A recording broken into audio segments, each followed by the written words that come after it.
당시 공장제 고대 노예제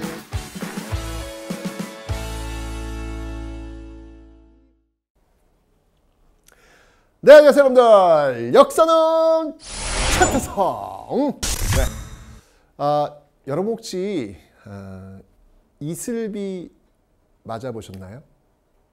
혹시 보슬비는 맞아보셨나요?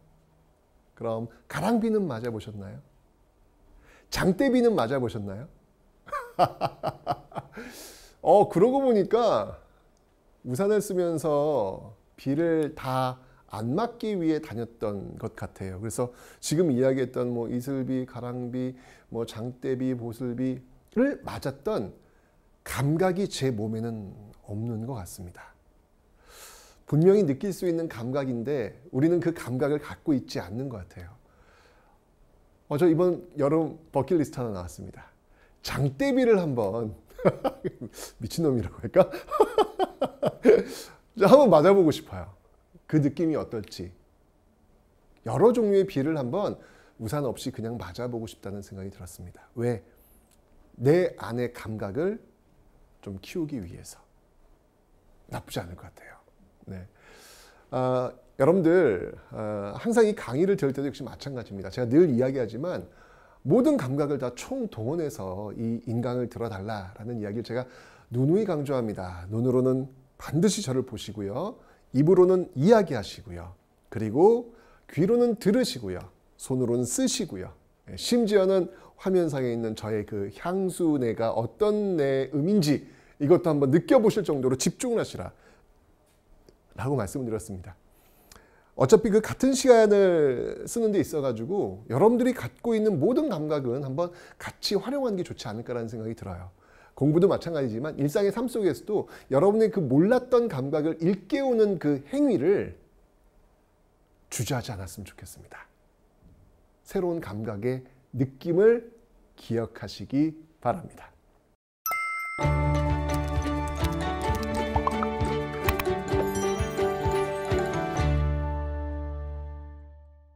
자, 오늘은 사회 파트인데요. 평등사회의 어떤 모습들, 그 핵심은 뭐냐면 기본적으로 조선이라고 하는 나라는 신분제입니다. 양반, 중인, 상민, 천민으로 이어지고 있는 신분제인데 그 신분제가 이제 흔들리기 시작하는 거예요. 조선 후기 오면요. 바로 양반 수는 증가하고요. 상민과 노비 수는 감소합니다. 쉽게 얘기하면 전 인민의 양반화가 이루어지고 있다고 보시면 돼요. 조선 전기만 해도 양반의 인구는요. 전체 인구의 한 7% 좀 안 되는 정말 극소수였습니다. 그런데 조선 후기 오면요. 갑자기 양반의 수가 무려 70%, 80% 막 늘어나요. 도대체 어떻게 된 일일까요? 쉽게 얘기하면 그 양반들이 이 가족이 갑자기 늘어나지는 않겠죠.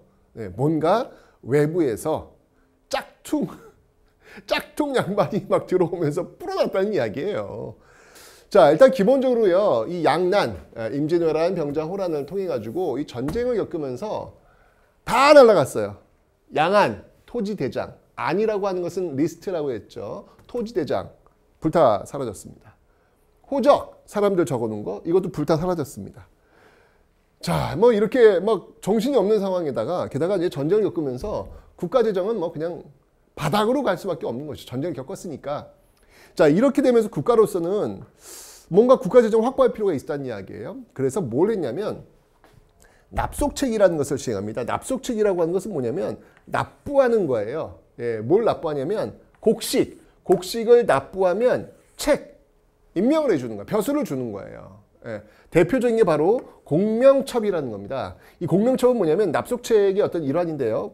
비어있다는 얘기예요. 뭐가? 이름이 비어있는 임명장을 주는 거예요. 내가 좀 돈이 있어. 제가 분명히 얘기했습니다. 앞에 경제 파트에서 모내기법이 시행되면서 생산량이 비약적으로 증가하면서 다섯 할 일을 한 명이 할 수 있었다. 그 한 명은 광작경을 통해 돈 좀 벌 수 있었다. 그 사람들이 선무군관이라고 하는 명예직을 받고 폰을 내면서 명예직을 받을 수 있다. 뭐 그런 사람들, 그런 가능성 있는 사람들이 바로 이 공명첩을 사는 거야 또. 이 공명첩을 사면 여러분 양반이 되는 거야. 물론 명예직이에요. 실질적으로 일하는 관리는 아니고요. 명예직입니다. 근데 양반이 되면 좋은 게 뭐가 있냐면 군대를 안 가도 돼요. 이 양반의 특권이에요. 균역법에서도 여러분들 1년에 한 필이라고 했는데 양반은 1년에 한 필 면제입니다. 나중에 이제 흥선대원군 때 가서야 호포법이 나오면서 양반도 포를 내라. 이렇게 나오는 것이지 영조 때의 균역법조차도 양반들은 포를 안 내. 이게 양반의 특권이야. 군대를 안 간다라고 하는 게 양반을 보여줄 수 있는 마지막 증거라고 보시면 돼요. 나 군대 안 가는데? 그럼 양반이구나. 이렇게 나오는 거예요. 노블리스 오블리주가 돼야지. 이때는 완전히 거꾸로란 얘기죠. 자, 어쨌건 이렇게 그 공명첩이라고 하는 것들을 좀 돈 있는 일반 상민들이 사서 양반으로 올라갈 수 있는 길이 열리게 되는 게 이게 조선 후기예요. 이러니까 양반 수가 증가할 수밖에 없겠죠. 자, 보세요. 기본적으로 신문제는요, 양반, 중인, 상민, 천민, 이게 조선의 시스템입니다. 다시 한번 얘기하지만 성리학이라고 하는 것, 성리학의 나라 조선이라고 하는 것은 자신의 분수에 맞게 사는 것이 이상적 사회라고 본 거예요. 그걸 이제 이런 게 오히려 사회 혼란이라고 보는 거예요.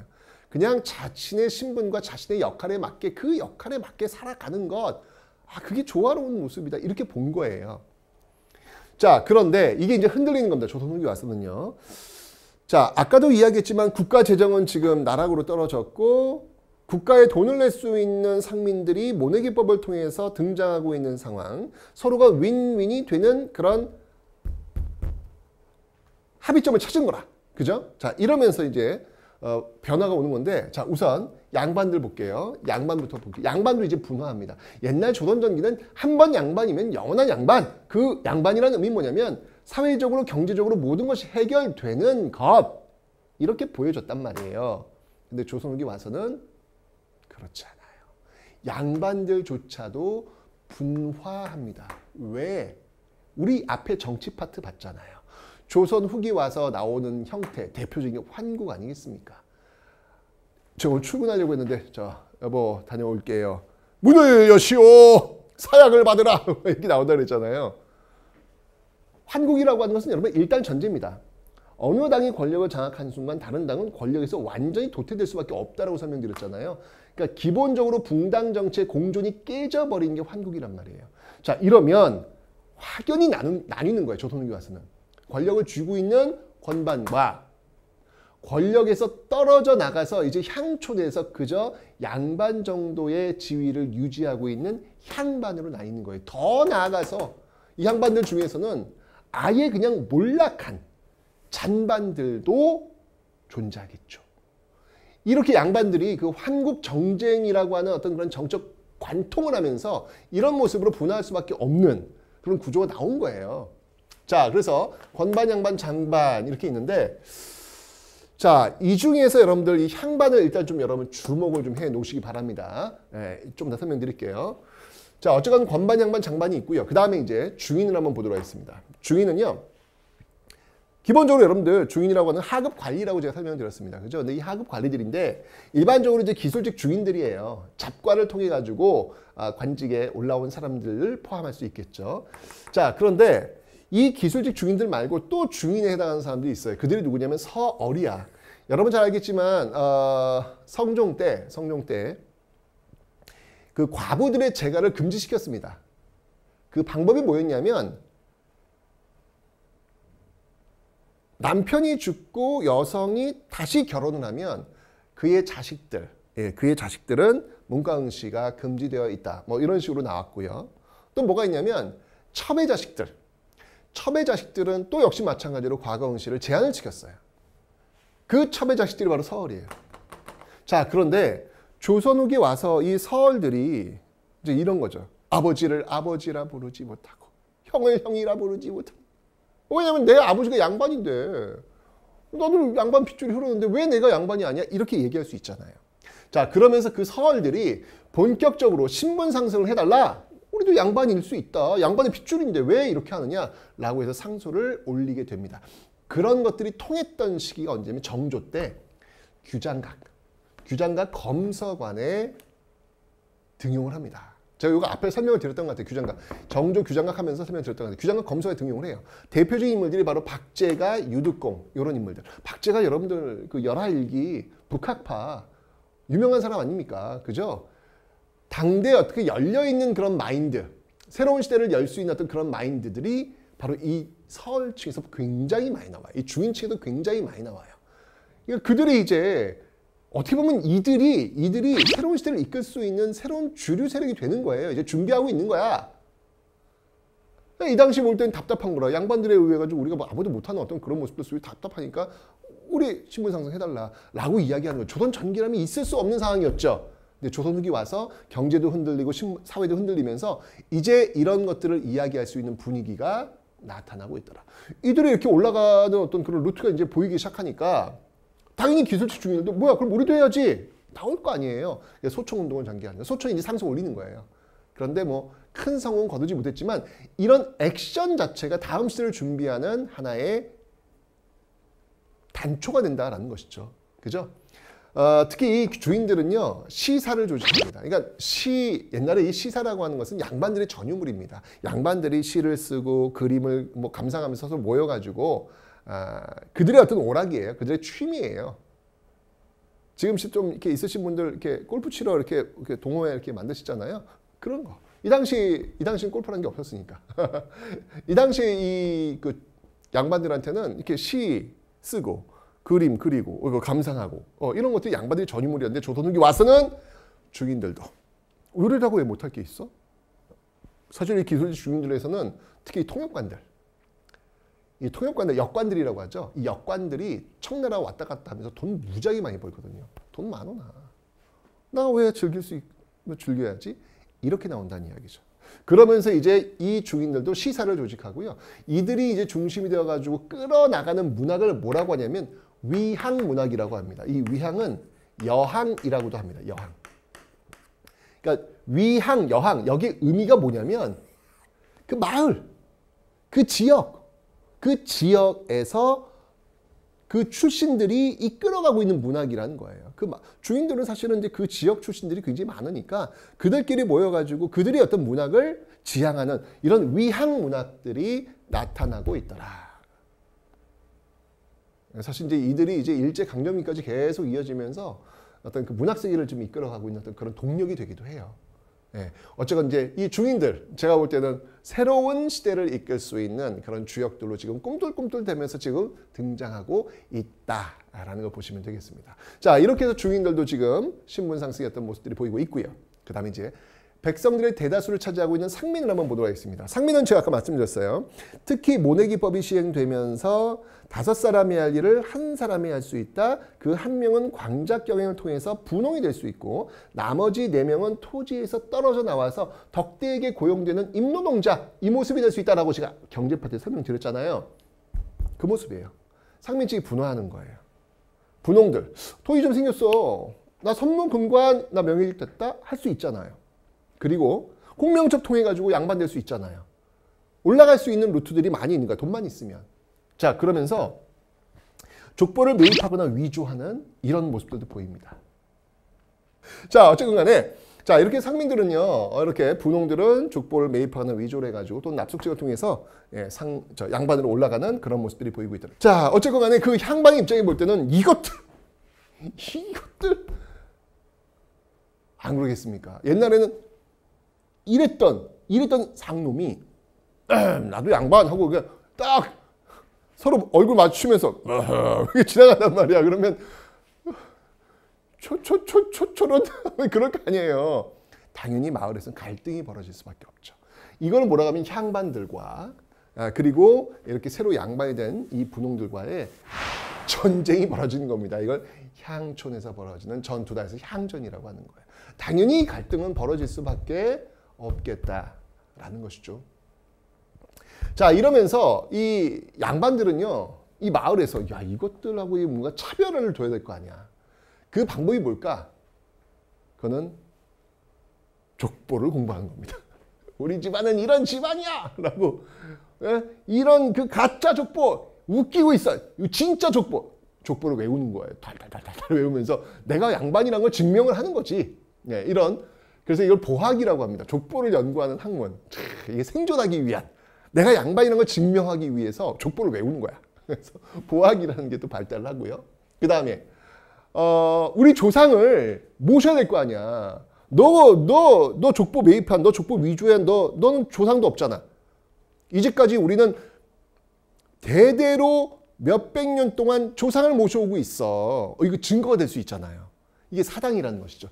아니 족보를 이렇게 매입했는데 갑자기 사당을 만들 수는 없잖아. 뭔가 좀 이렇게 민망하잖아 그거는. 그죠? 양반이 되었지만 뼈대는 없단 말이지. 그걸 이제 보여줘야 되는 거예요. 사당이 굉장히 많이 지어지는 거예요. 그리고 동성촌. 네. 이제는 진짜 양반들, 우리가 양반이거든. 그 같은 성을 가진 사람들이 모여 있는 거죠. 하나의 집단을 그룹을 만드는 거야. 다른 새로 온 그 양반들이 진입하지 못하도록 벽을 치는 거죠. 그 동성촌 이런 게 만들어지고 그 다음에 그 동성촌의 짱 이게 원이에요. 이 장남들한테 마구마구 몰아주는 거예요. 그한테 권위를 줘가지고 그 마을을 운영할 수 있도록 하는 모습들. 이러면서 굉장히 가부장적 문화가 강화되는 겁니다. 그 과정 속에서 여성의 지위는 더욱더 떨어질 수밖에 없는 것이죠. 왜냐하면 성이라고 하는 게 남성 중심의 그 성씨 집안으로 이루어지는 거잖아요. 그죠? 이러면서 여성들은 더욱더 그 지위가 하락할 수밖에 없는 조선 후기의 모습들이 이렇게 나오는 거예요. 그러니까 고려시대의 여성과 조선 후기의 여성은 완전 달라지는 겁니다.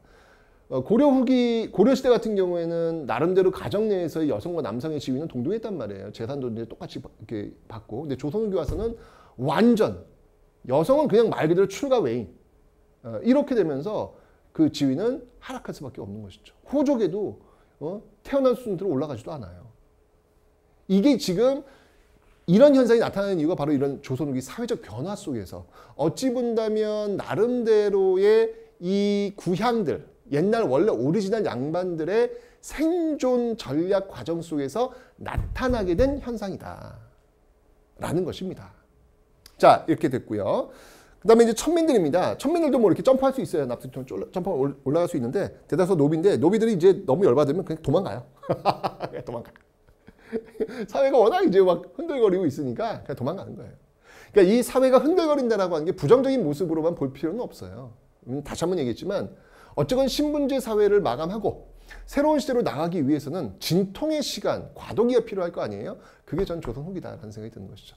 이 시기가 있었기 때문에 나중에 갑신정변, 동학농민운동 나오고 갑오을미개혁을 통해 가지고 신분제가 완전히 폐지가 될 수 있는 그런 에너지를 축적하는 시기가 바로 이 시기가 되는 겁니다. 그래야 지금의 우리 시기가 나올 거 아니에요. 우리 시기가 그냥 나온 게 아니에요, 여러분들.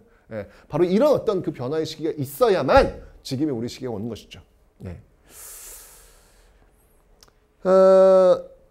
정부에서도 이 노비들을 양인으로, 왜냐면 이 상민들이 세금을 내잖아요. 이들이 이제 세금을 내는 주요 층인데 얘들이 막 점프하고 있단 말이야. 심지어 예를 들면 그 납속직을 통해 가지고 이렇게 되면 양반들은 군역 이거 포 안 낸단 말이에요. 양반 되면은. 그러면 그 부분도 국가 재정이 또 빌 수 있는 부분이 있잖아. 그걸 어떻게 채워야 될까? 양인을 채워야 되니까 노비들을 양인으로 올리는 거예요. 그래서 뭐 노비 종모법, 응? 그 엄마가 노비면, 엄마가 만약 양인이면 엄마 따라서 그냥 너도 그냥 양인해 이렇게 이제 보여주는 거예요.